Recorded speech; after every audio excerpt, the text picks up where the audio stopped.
السلام عليكم ورحمة الله وبركاته. الحمد لله رب العالمين، الصلاة والسلام على رسوله الأمين وعلى آله وصحبه أجمعين ومن تبعهم بإحسان إلى يوم الدين. أما بعد. പ്രിയമുള്ള സഹോദരി സഹോദരന്മാരെ, നാം പരലോകത്തെത്തിച്ചേർന്നു കഴിഞ്ഞാൽ നമുക്ക് നഷ്ടബോധമുണ്ടായിത്തീരുമെന്നും തങ്ങളുടെ ജീവിതത്തിൽ തങ്ങൾ ചെയ്തു കൂട്ടിയ കാര്യങ്ങളെക്കുറിച്ചോർത്ത് സങ്കടവും വിലാപവുമൊക്കെ ഉണ്ടായിത്തീരുന്ന അവസ്ഥയുണ്ടായിത്തീരുമെന്നും നാം മനസ്സിലാക്കി. ആരുടെയും സഹായമില്ലാത്ത, ഒരാൾക്കും മറ്റൊരാൾക്ക് വേണ്ടി ഒന്നും ചെയ്തു കൊടുക്കാൻ കഴിയാത്ത ഭയാനകരമായ ആ പരലോകത്തിലെ ദിനത്തിൽ നമുക്ക് സന്തോഷം ലഭിക്കുവാനുള്ള വഴികൾ വല്ലതുമുണ്ടോ? തീർച്ചയായും സന്തോഷം ലഭിക്കുവാനുള്ള വഴിയുണ്ട് എന്നാണ് നബി സല്ലല്ലാഹു അലൈഹി വസല്ലമ തങ്ങൾ നമ്മളെ പഠിപ്പിക്കുന്നത്. പരലോകത്ത് നമ്മൾക്ക് സന്തോഷം ലഭിക്കാനുള്ള ഒരു വഴിയാണ് നമ്മളുടെ ജീവിതത്തിൽ നാം ചെയ്തുപോയ തെറ്റുകളെക്കുറിച്ചോർത്തുകൊണ്ട് ആത്മാർത്ഥമായി ഇസ്തിഗ്ഫാർ, പാപമോചന പ്രാർത്ഥനകൾ വർദ്ധിപ്പിക്കുക എന്നുള്ളത്. മഹാനായ സുബൈർ റളിയല്ലാഹു തആല അൻഹുവിൽ നിവേദനം ചെയ്യപ്പെടുന്ന ഒരു ഹദീസിൽ അല്ലാഹുവിന്റെ റസൂൽ സല്ലല്ലാഹു അലൈഹി വസല്ലമ തങ്ങൾ പറഞ്ഞതായി നമ്മൾക്ക് ഇങ്ങനെ കാണുവാൻ സാധിക്കും.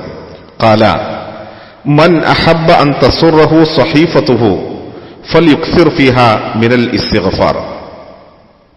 നാളെ പരലോകത്ത് തങ്ങളുടെ ജീവിതത്തിൽ വെച്ച് പ്രവർത്തിച്ചുകൊണ്ടിരുന്ന ഓരോ കർമ്മങ്ങളുടെയും നന്മ തിന്മകളുടെ ഏടുകൾ തനിക്ക് ലഭിക്കുമ്പോൾ മനസ്സിന് സന്തോഷവും ആനന്ദവുമൊക്കെ ഉണ്ടായിത്തീരണമെന്ന് നിങ്ങൾ ആഗ്രഹിക്കുന്നുണ്ടോ?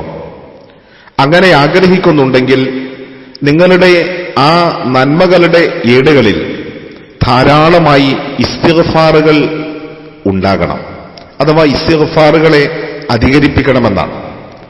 നബി സല്ലല്ലാഹു അലൈഹി വസല്ലമ തങ്ങൾ പരലോക ജീവിതത്തിൽ എത്തിച്ചേരുന്ന ചില ആളുകൾക്ക് മംഗളം നേർന്നുകൊണ്ട്, അവരെ ആശംസിച്ചുകൊണ്ട് അള്ളാഹുവിന്റെ റസൂൽ ഇങ്ങനെ പറഞ്ഞു: തൂബ ലിമൻ വജദ ഫീ സ്വഹീഫതിഹി ഇസ്തിഗ്ഫാറൻ കതീറ.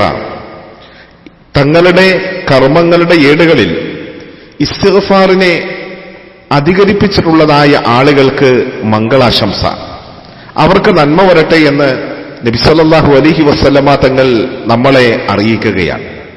സഹോദരങ്ങളെ, നിരന്തരം ഇസ്തിഗ്ഫാർ ചെയ്തുകൊണ്ടിരിക്കാൻ അല്ലാഹു തആല നമ്മളെ പരിശുദ്ധമായ ഖുർആനിലെ നിരവധി ആയത്തുകളിലൂടെ ഉത്ബോധിപ്പിച്ചുകൊണ്ടിരിക്കുന്നുണ്ട്. വസ്തഗ്ഫിറുല്ലാഹ് ഇന്നല്ലാഹ ഗഫൂറുർ റഹീം.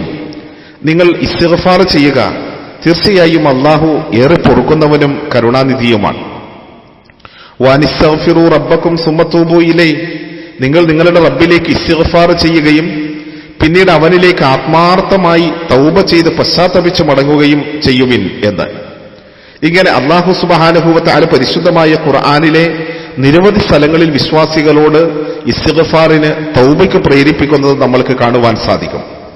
അത് മാത്രവുമല്ല, യഥാർത്ഥ മുഅ്മിനായ ഒരു മനുഷ്യന്റെ ഗുണമാണ് നിരന്തരമായി അല്ലാഹുവിനോട് പാപങ്ങൾ പുറത്തു തരാൻ വേണ്ടി അല്ലാഹുവിനോട് യാചിച്ചുകൊണ്ടിരിക്കുക, ഇസ്തിഗ്ഫാറുകൾ നിർവഹിച്ചുകൊണ്ടിരിക്കുക എന്നുള്ളത്. പരിശുദ്ധമായ ഖുർആനിലെ സൂറത്തു ആലു ഇമ്രാൻ എന്ന് പറയുന്ന അധ്യായത്തിൽ അല്ലാഹു തആല പറയുന്നുണ്ട്: വൽ മുസ്തഗ്ഫിരീന ബിൽ അസ്ഹാർ. പ്രഭാതത്തിന് മുമ്പുള്ള ആ സഹറിന്റെ സമയമായി കഴിഞ്ഞാൽ അവർ ധാരാളമായി ഇസ്തിഗ്ഫാർ ചെയ്യുന്നവരായിരിക്കും. സ്വർഗാവകാശികളെ കുറിച്ചാണ് പറയുന്നത്. അതുപോലെ തന്നെ സൂറത്തു ദാരിയാത്തിലും സ്വർഗീയമായ അനുഗ്രഹങ്ങളിലേക്ക് നയിക്കപ്പെടുന്ന ആളുകൾ ഈ നിലയിൽ ഇസ്തിഗ്ഫാറുകൾ വർദ്ധിപ്പിക്കുന്ന ആളുകളായിരിക്കുമെന്ന് അല്ലാഹു തആല വിവരിക്കുന്നത് നമ്മൾക്ക് കാണുവാൻ സാധിക്കും.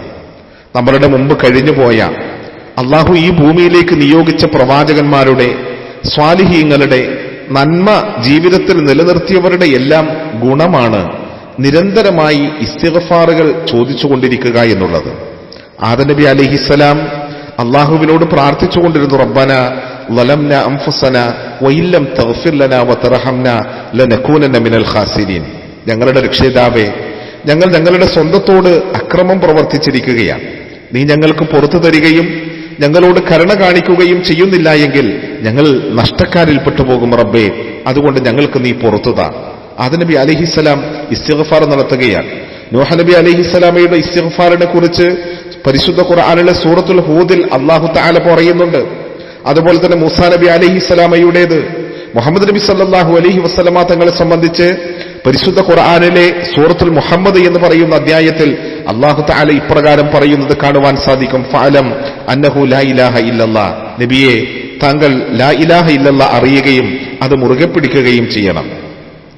വസ്തഗ്ഫിർ ലിദംബിക, എന്നിട്ട് അല്ലാഹു തആല പറയുന്നത് താങ്കളുടെ പാപങ്ങളിൽ നിന്ന് പരിശുദ്ധനാകാൻ നിരന്തരം അല്ലാഹുവിനോട് ഇസ്തിഗ്ഫാർ ചെയ്തുകൊണ്ടേയിരിക്കണമെന്ന് ലോകരക്ഷിതാവായ അല്ലാഹു സുബ്ഹാനഹു വ തആല അവന്റെ കിതാബിലൂടെ അറിയിക്കുന്നത് നമ്മൾക്ക് കാണുവാൻ സാധിക്കുകയാണ്. സഹോദരങ്ങളെ, നാം അല്ലാഹുവിനോട് അസ്തഗ്ഫിറുള്ള എന്ന് പറയുമ്പോൾ, പാപമോചനത്തിനായി നാം അല്ലാഹുവിനോട് പ്രാർത്ഥിക്കുമ്പോൾ എന്താണ് യഥാർത്ഥത്തിൽ അവിടെ സംഭവിച്ചുകൊണ്ടിരിക്കുന്നത്? തലബുൽ മഗ്ഫിറത്തി മിനല്ലാഹ്. അസ്തഗ്ഫിറുള്ള എന്ന് നാം പറയുമ്പോൾ അല്ലാഹുവിനോട് നാം മഗ്ഫിറത്ത് തേടുകയാണ്. ഇത് നമ്മളുടെ ജീവിതത്തിൽ ഒരു തെറ്റുകൾ പോലും ചെയ്തിട്ടില്ല എങ്കിൽ പോലും നമ്മളുടെ ജീവിതത്തിൽ നിലനിർത്തേണ്ടുന്ന ഒന്നാണ് ഇസ്തിഗ്ഫാർ എന്ന് പറയുന്നത്. അസ്തഗ്ഫിറുള്ള എന്ന് പറയുമ്പോൾ രണ്ട് കാര്യങ്ങൾ അതിന്റെ ഉള്ളിൽ അന്തർലീനമാണ്. ഒന്ന്, അല്ലാഹുവിനോട് നമ്മൾ ചോദിക്കുന്നത് നമ്മളുടെ പാപങ്ങളെ മറയിടാനാണ്. അഥവാ സൃഷ്ടികളിൽ നിന്ന് പാപങ്ങളെ പരസ്യപ്പെടുത്താതെ അല്ലാഹു തആല നമ്മൾക്ക് മൂടിവെക്കാനുള്ള ഒരവസരം തന്നു. രണ്ട്, പാപം കാരണമായി അല്ലാഹു സുബ്ഹാനഹു വ തആല എന്നെ ശിക്ഷിക്കാതെ, എന്നെ പിടികൂടാതെ വിടണം. ഈ രണ്ട് കാര്യങ്ങളാണ് ആത്മാർത്ഥമായി ഇസ്തിഗ്ഫാറിലൂടെ ഓരോ മനുഷ്യനും അല്ലാഹുവിനോട് യാചിച്ചുകൊണ്ടിരിക്കുന്നത്. സഹോദരങ്ങളെ, വിശുദ്ധ റമളാനിന്റെ അനുഗ്രഹങ്ങൾ പെയ്തിറങ്ങുന്ന 1000 ലക്ഷങ്ങൾ അല്ലാഹുവിന്റെ ഭൂമിയിലെ കോടിക്കണക്കിന് വരുന്ന മനുഷ്യർ മഗ്ഫിറത്ത് നേടുമ്പോൾ തീർച്ചയായും നമ്മളും അതിലുണ്ട് എന്ന് ഉറപ്പുവരുത്താൻ ശ്രമിക്കണം. ഉണർന്ന് പ്രവർത്തിക്കണം. ആത്മാർത്ഥതയോടെ മുന്നോട്ട് നീങ്ങണം. അല്ലാഹു അനുഗ്രഹിക്കട്ടെ. അസ്സലാമു അലൈക്കും വറഹ്മത്തുള്ളാഹി വബറകാതുഹു.